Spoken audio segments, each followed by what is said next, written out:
All right, why don't we jump into the headline topic today, which is, of course, that Apple may be investigated over Beeper. Gonna try so hard. We can do it. I don't mind waiting. A consulting firm used AI to reduce layoffs. We can do that one too. Sure. Yep. The Last of Us multiplayer game has been canceled. Yep. They got to remaster it again. It got just as canceled as me. It's good. What? So they're still making it? Well, no, I'm coming back. It's a different kind of canceled. Eventually. All right, let's do it. Ding Dong the Witch is dead. Bobby Kotick, yes. Go. Bobby Kotick will be leaving Activision December 29th after 32 years, unfortunately, entirely voluntarily. 20 of those years have been as CEO. Kotick oversaw the creation of many of the company's most beloved IPs, including Call of Duty and Guitar Hero. Does anyone actually beloved Call of Duty? Guitar Hero, yes, but as far as I can tell, the only people who hate COD as much as COD haters are COD lovers. Yeah. Yeah, it is one of those communities, I do believe.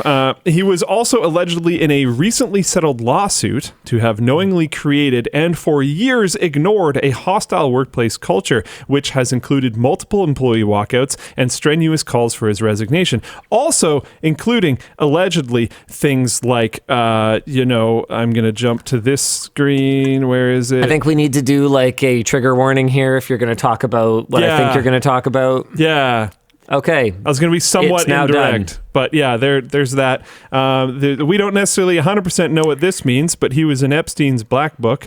We'll probably learn, I think, in January? Yeah. I heard the black book is going to be becoming a white book with black letters on it. Yeah.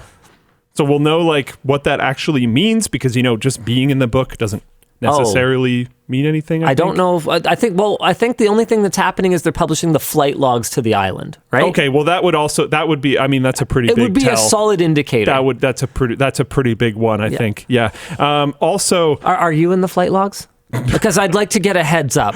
No, we're good. If I'm going to find out that, I'm going to be under fire because my longtime collaborator was in the flight logs to Epstein's Island, I would really like to know about it right now. I like dangerous vacations, but not where I'm the danger. So I did not go to the island. Cool. There's also allegedly he has hid multiple. Because I've had enough, Luke. I've had enough surprises. Dan? Were you on that island? We might have to talk after the show. Dang it, Dan! How could you do this to me? This is going in your employee review. Anyways, there's multiple accounts of him hiding things that he knew were going on at the company, including, I'm not going to go into details of things, but including pretty much the worst things you could imagine when it comes to things like sexual harassment and sexual misconduct at a company that should definitely have none of that. There's also the time that he called his assistant and left a voicemail threatening to kill her and then settled a legal agreement for it. So that's another allegedly. But just in general, I'm very happy he's gone. So that's great. Microsoft has not appointed a direct replacement for Kotick. Well, hold on. Here's my question though. Before we move on from that. Yeah. I mean, what is left of the company that you loved? Oh, nothing. At this point. Nothing at all. Like, is there really anything to celebrate? Like, okay, this is kind of like... yeah, honestly, it's like the end of the Dark Crystal, okay? So the Skeksis, like, I don't know, they eventually die or some shit because they don't have life force to draw on, or, whatever ultimately happens to a Skeksis. But, like, the world is ruined. Yeah. Everything is this horrible. Is honestly, I'm happy he's gone, but in a way, this is actually a victory lap for him. Yeah, because he waited it out. Yeah. He had a long, prosperous career in the gaming industry. Insane thing that he did that would have just destroyed other people. He was made of rubber. He just bounced it right off. Didn't care. Didn't even bother him, really. Well, I mean... Stock price go boom. Yeah. Did it take a hit here or there? Yep, and then it went right back up. We don't know for sure it didn't bother him at all. The boy makes money. That is conjecture. I'm not saying that... Bobby Bills. I'm not saying I disagree with your speculation, but neither of us know him personally. I haven't been to his island. Have you been to his island? No, he probably has one. He might have a few. Okay, you can't say things like he probably has an island in the context of us talking about Epstein's island. I'm not saying you're wrong. I'm just saying that we can't say that. Yeah, all right. That's his opinion. Allegedly, he doesn't have an island. No, okay. No, you can't.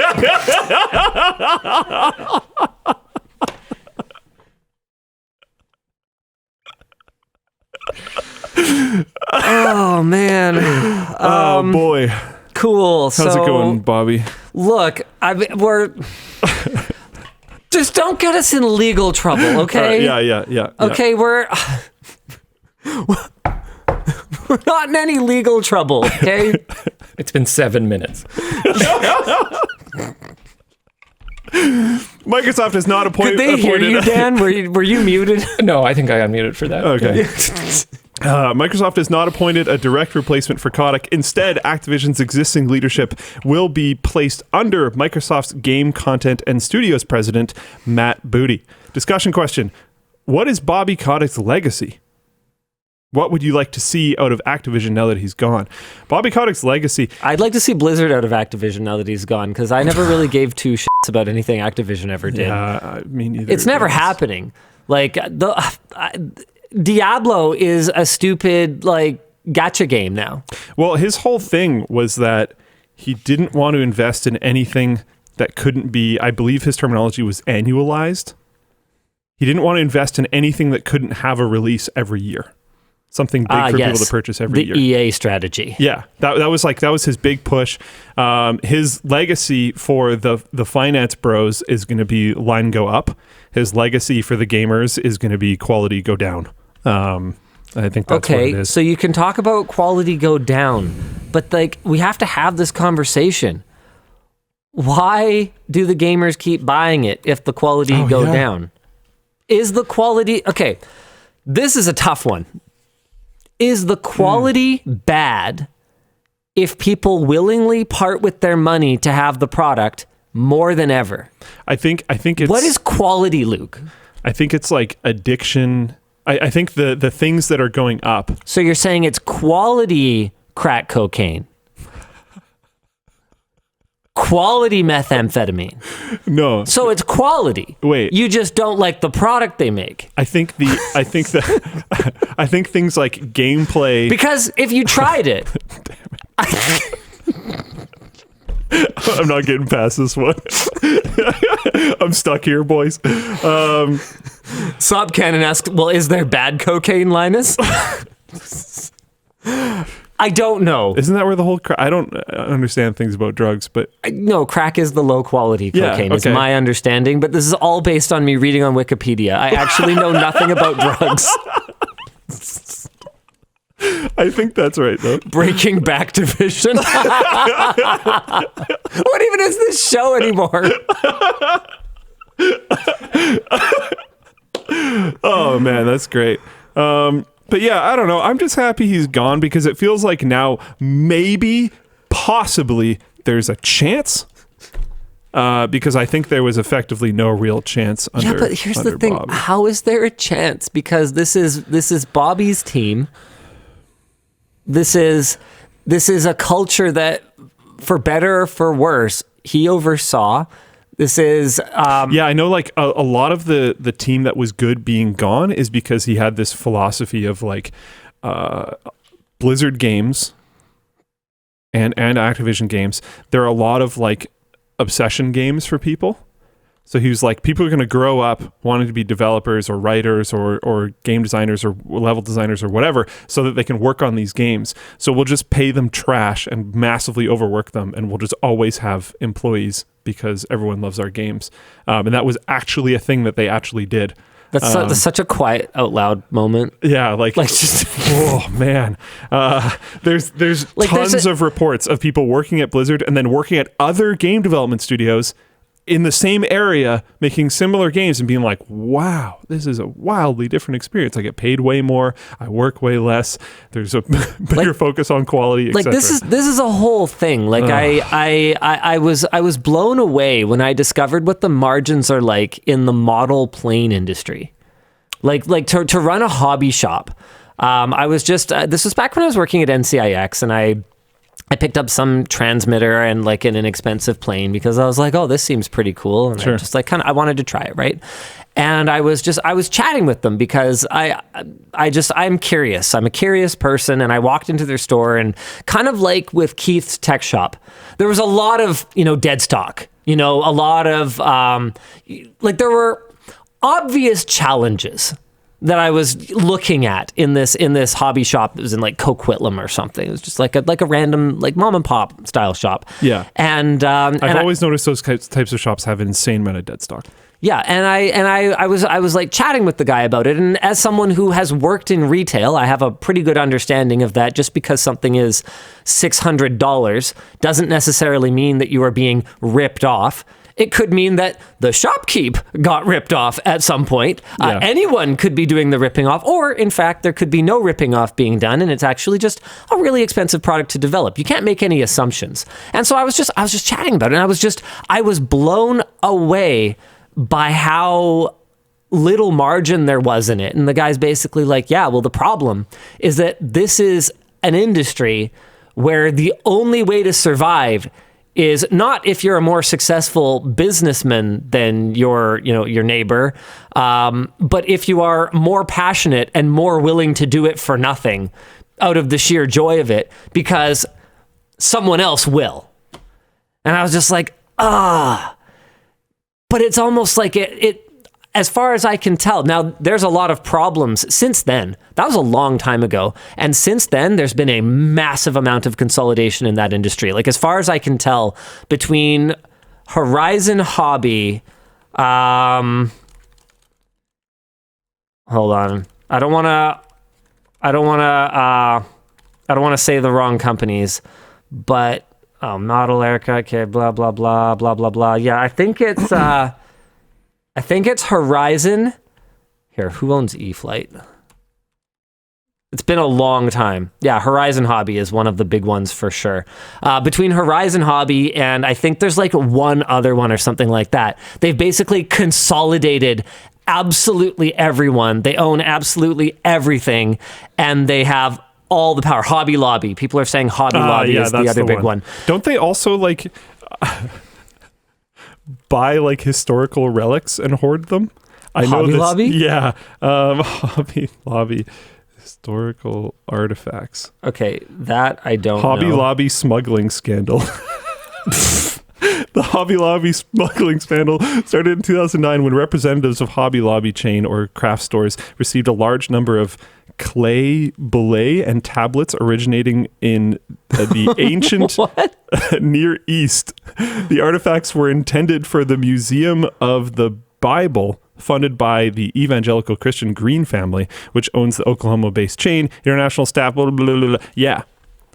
Okay. This is like a thing. Anyways, that's a fun rabbit hole people can go down. We don't need to figure that out right now.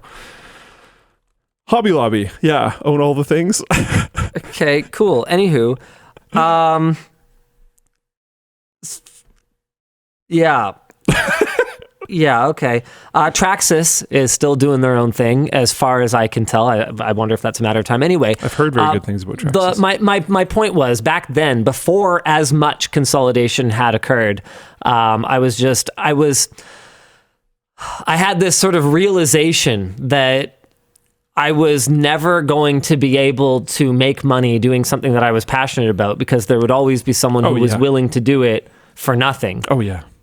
And then I figured it out anyway, which is great. I get to do this job, and this was pre the sort of YouTube influencer boom. And these days, what's cool is you don't have to work in the traditional supply chain with the traditional with the traditional pressures, right? There is no mega corporation that's going to come in and consolidate and then, force your margins down to absolutely nothing and then just dominate you with their e-tail presence or whatever else, right? Like you can just talk about these things and then you can take sponsorships from those consolidators and mourn what was lost in the small community shops. But hey, at least you have your online community now. Yeah.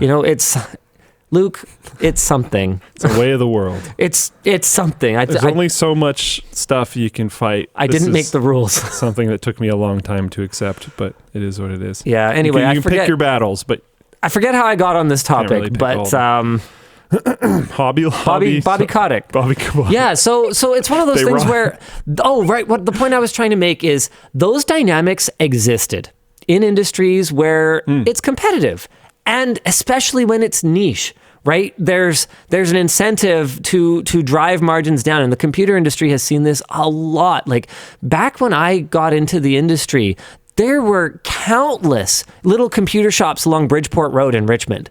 They are basically all gone, not because a mega corporation, consolidated and whatever. Amazon moving into Canada, Newegg moving into Canada, that came way later. And I'm not even convinced that Newegg is that successful in the country. I think Amazon is. Newegg, I doubt it's to the same degree.